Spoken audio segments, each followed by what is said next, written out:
भैया बैठ जाइए। आप सभी साथियों का यहाँ समय निकाल कर आने के लिए बहुत बहुत शुक्रिया, धन्यवाद। मेरा ही नाम है प्रशांत किशोर। हम नेता नहीं हैं और आप चुनावी सभा में आए हैं, लेकिन हमारे लिए चुनावी सभा नहीं है। हम आपसे वोट की अपील करने नहीं आए। आपसे ये भी नहीं कहेंगे कि जन स्वराज को वोट दीजिए। हम आपसे मशवरा करने आए, आपसे मशवरा करने आए, क्योंकि आपसे बेहतर ये कौन जानता है। आपके कौम में ये बताया गया कि जब आगे का रास्ता न दिखे तो बेशक मशवरे में खैर है।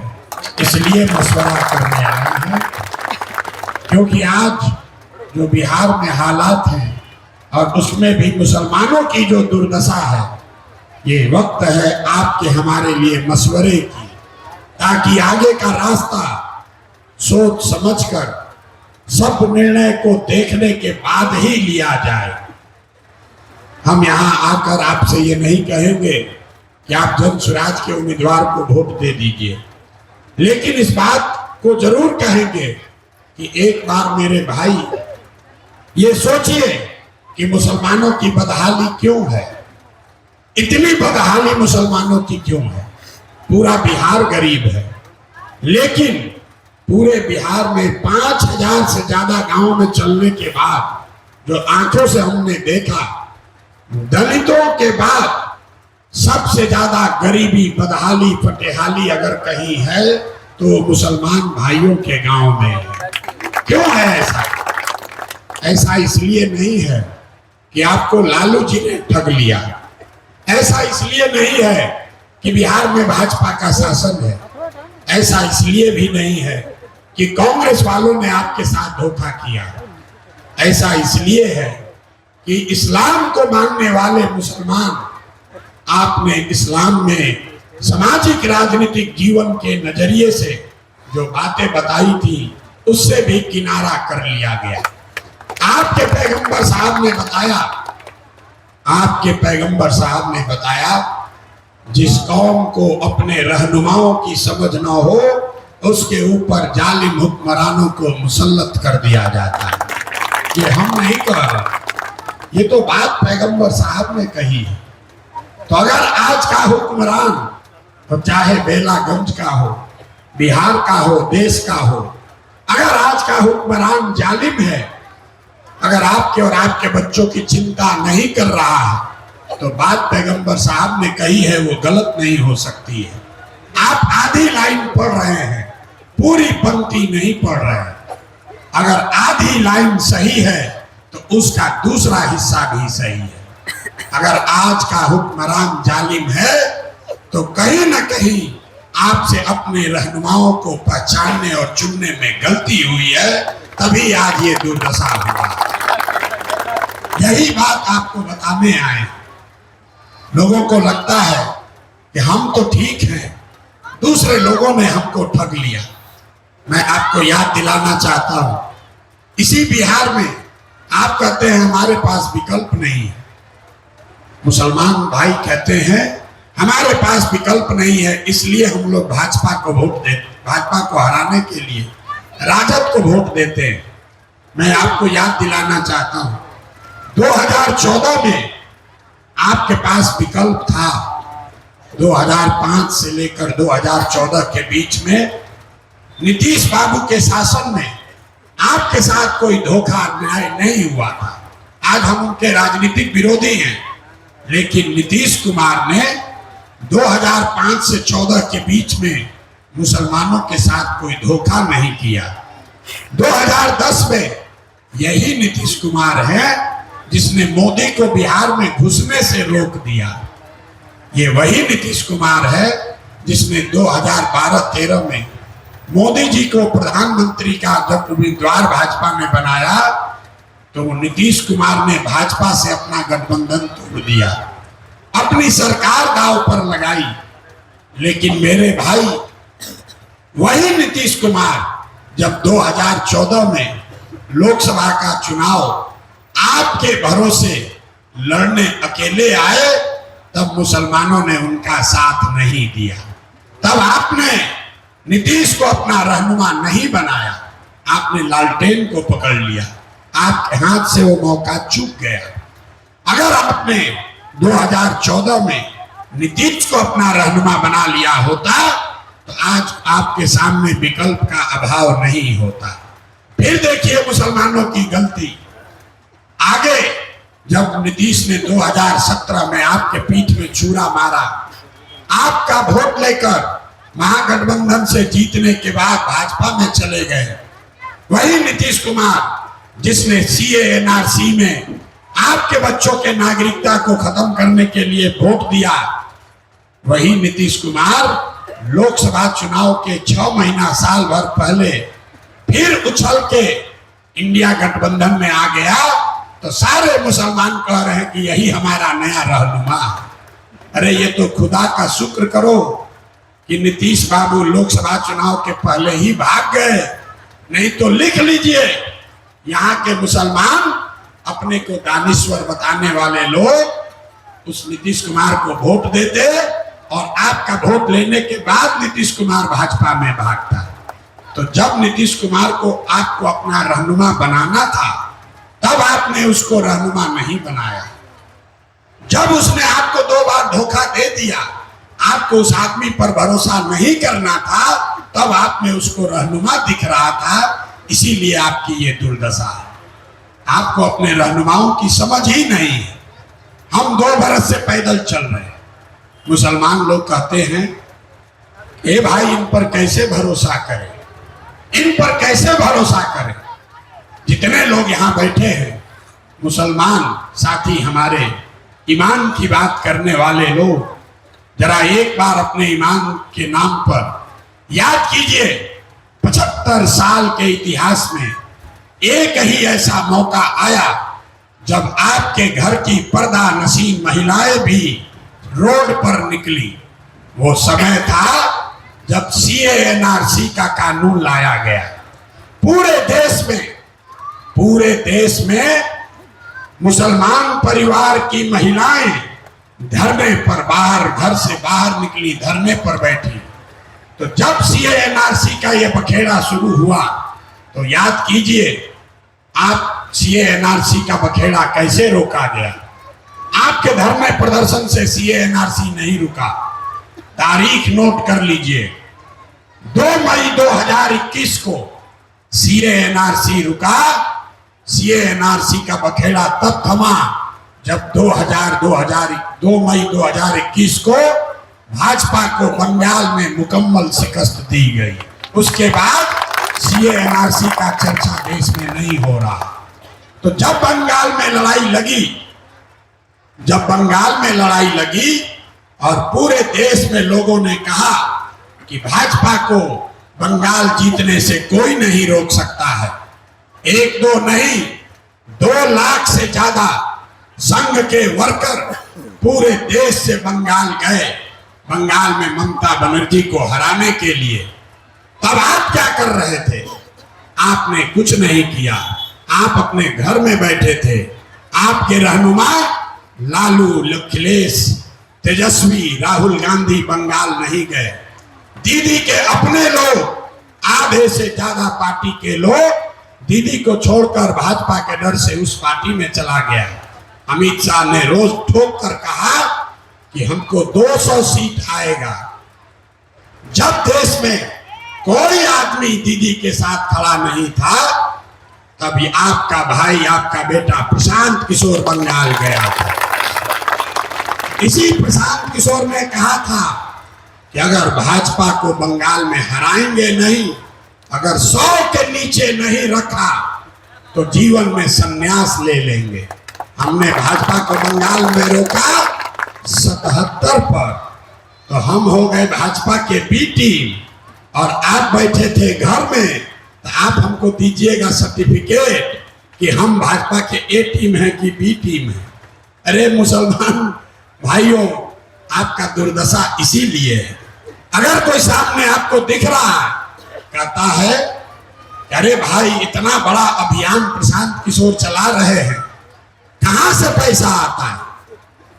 आपके कान में डाला जा रहा है कि प्रशांत किशोर के पास पैसा कहां से आता है।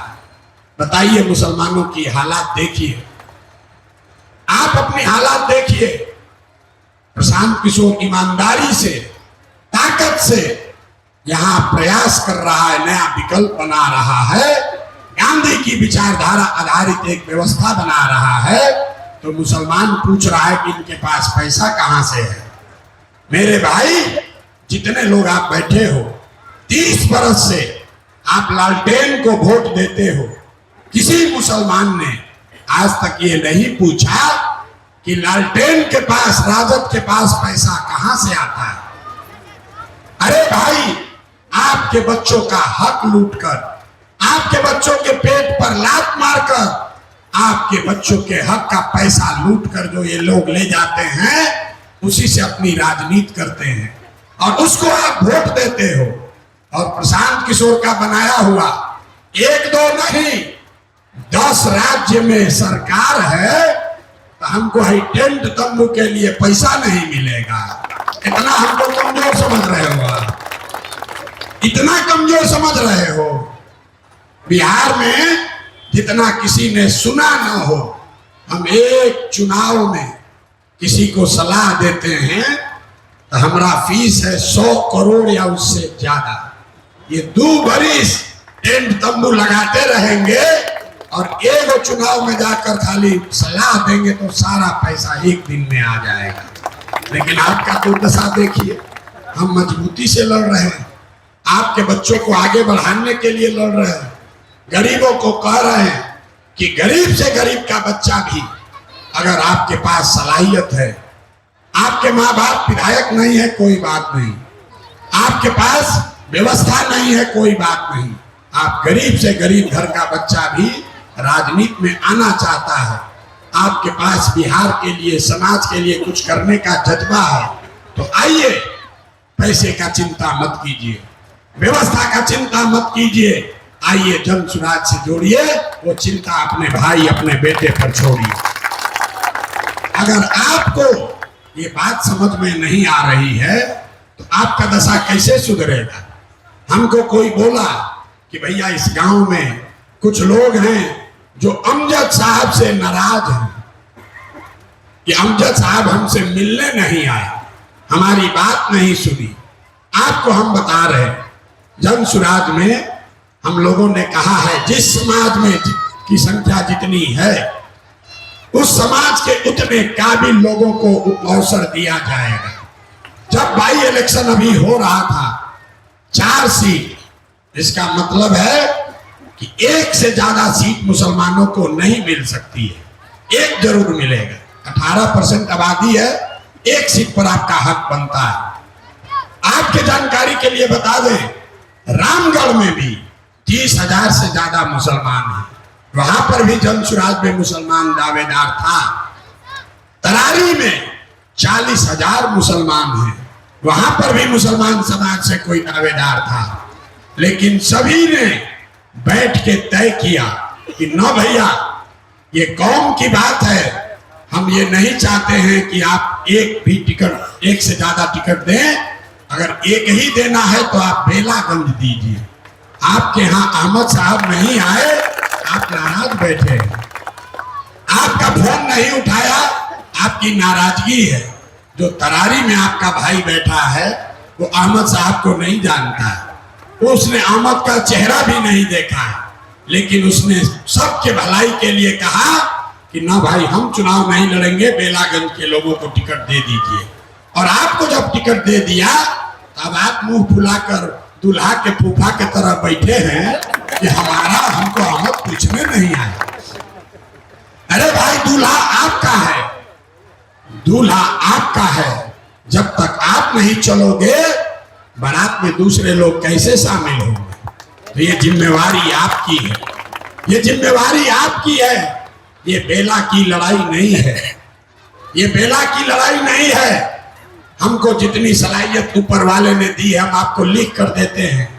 बेला में जन सुराज कम से कम 20,000 मत से आज अगर चुनाव हो तो जीते, क्योंकि लोग यहाँ के अपराध और अपराधियों से तंग आ गए हैं। बात हिंदू मुसलमान की नहीं है, बात अमजद की नहीं है, बात जंसुराज की नहीं है, बात लोगों के इस परेशानी की है कि 30 बरस से यहाँ अपराधियों ने अपना कब्जा कर रखा है। पहली बार किसी ने हिम्मत की है कि आइए आप सामने खड़े हैं और है दम तो लड़के दिखाओ, डरा कर दिखाओ। लोगों ने कहा कि बेलागंज में चुनाव लड़ना है तो 10-20 करोड़ रुपया लगेगा। हमने आपके समाज के एक गरीब घर के बच्चे को चुनाव में खड़ा किया है और बड़े से बड़ा पैसा वाला टिक नहीं सकता। ये आपकी जिम्मेवारी है। अगर आप नहीं साथ खड़े होगे तो भाई आप अपने को धोखा नहीं दोगे। पूरे राज्य में मुसलमानों का जो एक रास्ता खुल रहा है वो बंद हो जाएगा। देखिए जंसुराज के आने से आपका क्या फायदा हुआ। जंसुराज के आ जाने मात्र से जो लोग आपके समाज के एक बड़े नेता उनकी मौत के बाद मय्यत में शामिल नहीं हुए, आज उनको घर में बुलाकर टोपी पहना रहे हैं, दल में शामिल करा रहे हैं। ये जंसुराज की ताकत है। ये बेलागंज में मुसलमानों का हुजूम जो जंसुराज के साथ चल रहा है ये उसकी ताकत है। ये जंसुराज लोकतंत्र को जिंदा कर रहा है, मुसलमानों की बंधुआ मजदूरी को खत्म कर रहा है। मुसलमानों को ये बताया जा रहा है कि आप खड़े होइए, वोट जिसको देना है दीजिए, लेकिन कम से कम इतना जरूर कहिए कि अगर हमारा काम नहीं करोगे, अगर हमारे बच्चों की चिंता नहीं करोगे, अगर हमारे बच्चों के पढ़ाई और रोजगार की बात नहीं करोगे तो हम बंधुआ मजदूर नहीं हैं, हम जंसुराज में भी जा सकते हैं। ये दरवाजा आपके लिए खुल रहा है। नहीं तो 30 बरस से राजद वालों ने एक ही फॉर्मूला दिया है, भाजपा को हराना है तो मुसलमान जाएगा कहां, हमको वोट देगा ही देगा। और आपकी दशा उस किरासन तेल की है जो लालटेन में डलकर जल रहा है। जल आप रहे हो, जल आपके बच्चों का भविष्य रहा है और रोशनी हो रही है कहीं और। तो जंसुराज का ये संकल्प है कि अगर किरासन तेल आपका है, संख्या आपकी है, वोट आपका है, तो रोशनी भी आपके घर होनी चाहिए। यही व्यवस्था बनाने के लिए आए और आपको जीत का एक फॉर्मूला बता देते हैं। ये जो सैकड़ों करोड़ रुपया लेकर सलाह देते हैं, अब वो काम छोड़ दिए। अब तय किया है कि गांव-गांव जाकर बिहार के लोगों को सलाह देंगे। तो आपको एक जीत का रास्ता बता देते हैं। ओवैसी साहब भी कह रहे हैं आजकल कि सब मुसलमान को एक हो जाना चाहिए। यहाँ पर भी मुसलमान साथियों ने खड़े होकर कहा कि सारे मुसलमान एक हो जाइए, जिताइए अमजद भाई को। हम आपको कह रहे हैं उनकी बात मत मानिए, उस फॉर्मूले से नहीं जीतिएगा। जीतने का फॉर्मूला हम आपको बताते हैं। पूरे देश में 80% हिंदू रहते हैं। पूरे देश, ध्यान से समझिए, पूरे देश में 80% हिंदू रहता है और भाजपा को वोट मिला है 36%। 36% भाजपा को वोट मिला है। इसका मतलब है कि आधे से कम हिंदुओं ने भाजपा को वोट दिया है। आपको मेरे भाई सिर्फ इतना ही पहचानना है कि वो कौन हिंदू हैं जो भाजपा की विचारधारा से इत्तेफाक नहीं रखते हैं। हम आपको बता देते हैं, जो गांधी की विचारधारा को मानने वाले हिंदू हैं वो आज की भाजपा की विचारधारा से उनका कोई रास्ता नहीं है।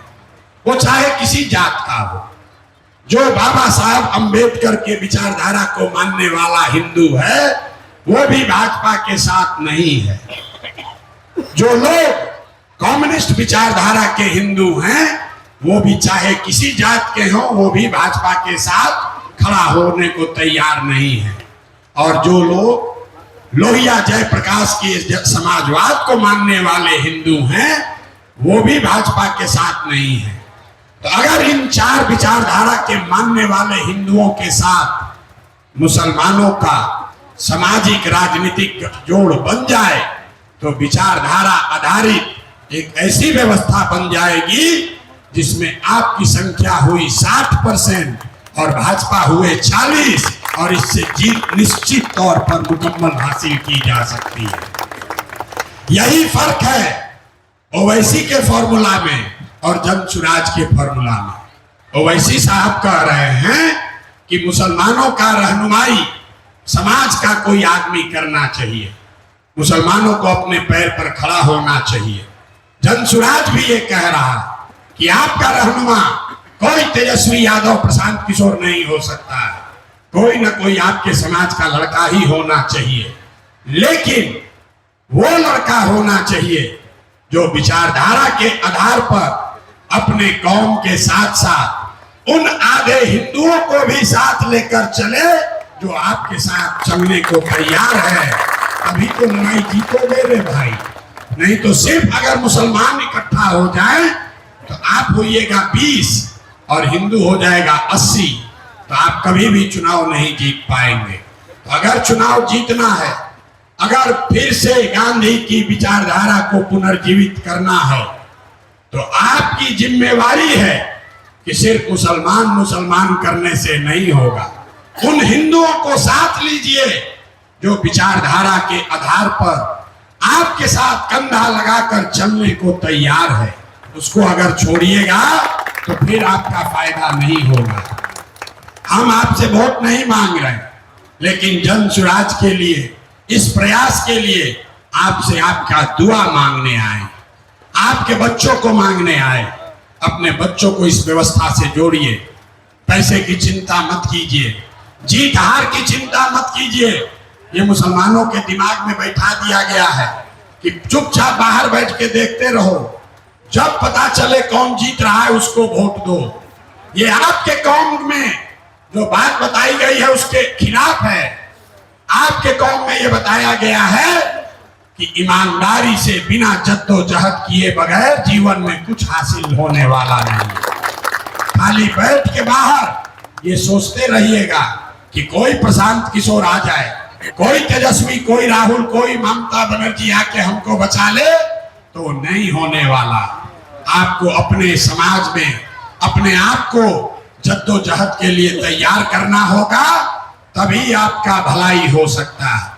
तो जनसुराज वो व्यवस्था है, वो प्लेटफॉर्म है जहां आप जुड़कर अपने बच्चों को जोड़कर उनको राजनीतिक जद्दोजहद के लिए तैयार कर सकते हैं। जब आप वो करोगे तभी आपको सफलता मिलेगी। प्रशांत किशोर को भी अगर आप आंख बंद करके वोट दोगे तो हम आपको कह रहे हैं आपका भला होने वाला नहीं है। जैसे पहले के लोगों ने आपको ठगा, प्रशांत किशोर और जनसुराज भी आपको ठगेगा। अगर आप प्रशांत किशोर और जनसुराज आपके बच्चों के पढ़ाई की बात नहीं कर रहे हैं, आपके बच्चों के रोजगार की बात नहीं कर रहे हैं, आपके किसी बुजुर्ग की, किसी लड़के की हत्या होने पर खड़ा नहीं होते हैं, आपकी सुरक्षा में अपना गर्दन सामने नहीं फंसाते हैं, तो प्रशांत किशोर को वोट मत दीजिए, बिल्कुल मत दीजिए। यह तभी आपका सुधार होगा। जनसुराज का इस्तेमाल कीजिए। अभी तक दलों ने, नेताओं ने आपका इस्तेमाल किया है, कम से कम इतना सलाहियत तो पैदा कीजिए कि कोई एक व्यवस्था आई है जनसुराज की, इसका इस्तेमाल आप करके अपने बच्चों को आगे बढ़ा लीजिए। अगर इतनी भी सलाहियत आप में नहीं है तो कैसे भला होगा। अरे मोदी को इतना समझ तो होगा ना भाई कि प्रशांत किशोर आया है, इसका मदद लेकर आगे बढ़ जाए, तो इतना सलाहियत तो पैदा कीजिए, तभी सुधार होगा। तो आपको एक टास्क देकर जा रहे, आपस में आप वोट दीजिए मत दीजिए। जितने मुसलमान साथी हैं, आपका कोई ना कोई हिंदू मित्र जरूर है, किसी न किसी के साथ आपका उठना बैठना है। तो बेलागंज में आपके मुसलमानों का वोट कितना है इसको रोज मत गिनिए, आपके हिंदू मित्र कितने हैं उसकी सूची कल से बनाइए और एक काम कीजिए, कौम के लिए, समाज के लिए, बेलागंज के लिए, बिहार के बेहतरी के लिए। जिस हिंदू को भी आप जानते हैं उसमें से कम 5 हिंदुओं के घर जाइए और उनके साथ बैठकर चाय पीजिए, उनके साथ बैठकर मशवरा कीजिए, उनको अपने साथ लेकर चलिए। ये प्रयास करके देखिए, आप 40,000 हैं या 50,000, अगर 5-5 हिंदू परिवारों के पास भी आप जाएंगे तो 2 लाख की आपकी ताकत हो जाएगी। बेलागंज में जीतने का रास्ता वहां से निकलेगा, वरना वही 40,000 को कभी दाएं से जोड़िएगा, कभी बाएं से जोड़िएगा, उससे बात नहीं बनेगी। कम से कम 5 परिवार के पास आप जरूर जाइए। इसमें आपका कोई पैसा नहीं लगना, आपको सभा नहीं करनी है, आपका पैसा नहीं लगना है। आपका दोस्त मित्र, साथ में काम करने वाला, जिसको भी आप जानते हैं, 5 ऐसे व्यक्तियों को आने वाले 10 दिन में आप मिलिए, उनसे आग्रह कीजिए, उनको समझाइए कि गांधी की विचारधारा आधारित इस व्यवस्था को पुनर्जीवित करना है। बिहार में हिंदू मुस्लिम सब मिलकर एक नई व्यवस्था बनाएं। इसके लिए जरूरी है कि सब लोग साथ में चले। और ऐसा नहीं है गलती से भी यादव समाज के लिए कुछ बात मत बोलिए। यादव समाज आपका कोई झगड़ा नहीं है भाई। यादवों के लिए लालू जी ने कुछ नहीं किया, हम आपको बता रहे हैं, रोज कैमरे पर कहते हैं। यहाँ के जो नेता हैं ये जात की राजनीति नहीं करते। लालू जी कहाँ कहते हैं कि जो यादव लड़का होगा सबसे काबिल बिहार में, वही बिहार का राजा बनेगा, और सब यादव जी लोग आप लोग वोट दीजिए। सुरेंद्र जी कहाँ ये कह रहे हैं, मनोरमा जी कहाँ कह रही हैं कि जो बेलागंज में सबसे काबिल यादव समाज का लड़का है वो उम्मीदवार होगा। वो लोग ये नहीं कहते। लालू जी, सुरेंद्र यादव ये कह रहे हैं कि हमारा लड़का विधायक होगा, हमारा लड़का बिहार का राजा होगा, और सारे यादव समाज के लोग हमको वोट दीजिए। जात का राजनीति कहाँ हुआ, ये तो परिवार की राजनीति हुई, अपने बच्चे की राजनीति हुई। अरे जमसुराज में प्रशांत किशोर ने कहा है, जितने लोग यहाँ लालू जी के हिमायती हैं उनको हम कैमरे पर कह रहे हैं, लालू जी से आप घोषणा कराइए कि बिहार में सबसे जो काबिल यादव समाज का आदमी है उसको हम नेता आरजेडी का बनाएंगे। हम आपके सामने घोषणा कर रहे हैं, जमसुराज से उनके समर्थन में खड़े हो जाएंगे। लेकिन उनको किसी समाज से मतलब नहीं है। बगल में मांझी जी खड़े हैं, मांझी जी को मुसहर समाज से मतलब नहीं है। अपने बेटे को जिताना है, अपने बहू को जिताना है। नेता से, और ये सिर्फ लालू जी और मांझी की बात नहीं है, कोई पंडित का नेता है, कोई कुशवाहा का नेता, कोई मुसलमान का नेता है, जो जिस जात का नेता है, नेता अपना और अपने बच्चों की चिंता कर रहा है। जाति धर्म में जनता उलझी हुई है। इसलिए आपकी लड़ाई किसी यादव समाज से नहीं है, आपकी लड़ाई उन अपराधियों से है जिन्होंने इस क्षेत्र की जनता को डराया है, लूटा। आपकी लड़ाई उन नेताओं से है जिन्होंने आपके बच्चों का हक लूटा।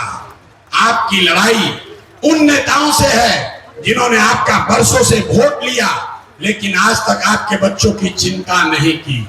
इसलिए समाज को बांटिए मत, समाज को बांटिए मत। आपको यादव समाज ने नहीं ठगा है, आपको लालू यादव और राजद के नेताओं ने ठगा है। यादव समाज ने आपका क्या किया? इसलिए किसी भी जाति के लिए अपमान सूचक शब्द, गलत बात जमसुराज से मत कहिए। हम लोग के लिए सारे लोग, जो भी सही आदमी है, वो यादव हो या कुशवाहा हो, ब्राह्मण हो कि मुसलमान हो, दलित हो या अति पिछड़ा हो, जो लोग भी सही हैं, जो लोग भी बिहार की व्यवस्था को सुधारना चाहते हैं, उन सब का स्वागत है। उन सबको साथ लेकर चलना है। और मैं आपसे भी आग्रह यही करूंगा, जाइए और उन सब यादव परिवार से मिलिए जिनके साथ मिलकर आपने 35 साल वोट दिया है। अब जाकर उनको कहिए कि भाई तुमको 35 साल वोट दिए हैं, एक बार हमारी बारी है, एक बार हमारे साथ तुम खड़े होकर वोट दे दो। उससे आपको पता चलेगा कि उसमें सही दोस्त आपका कौन है, और जो सही व्यक्ति होगा वो आपके साथ अपने आप खड़ा हो जाएगा। यही बात कहने आए हैं। अब एक बार मैं एक नारा लगाऊंगा, मैं बोलूंगा जय बिहार, आपको बोलना है जय जय बिहार। इस पूरे अभियान में हम अपने नाम का नारा नहीं लगाते, किसी व्यक्ति के नाम का नारा नहीं लगता है। एक ही चित्र है, वो है महात्मा गांधी का झंडा है और बिहार को बुलंद करने का नारा है। मैं बोलूंगा जय बिहार, आपको बोलना है जय जय बिहार। जय बिहार। यहाँ के आदमी के मुंह में दम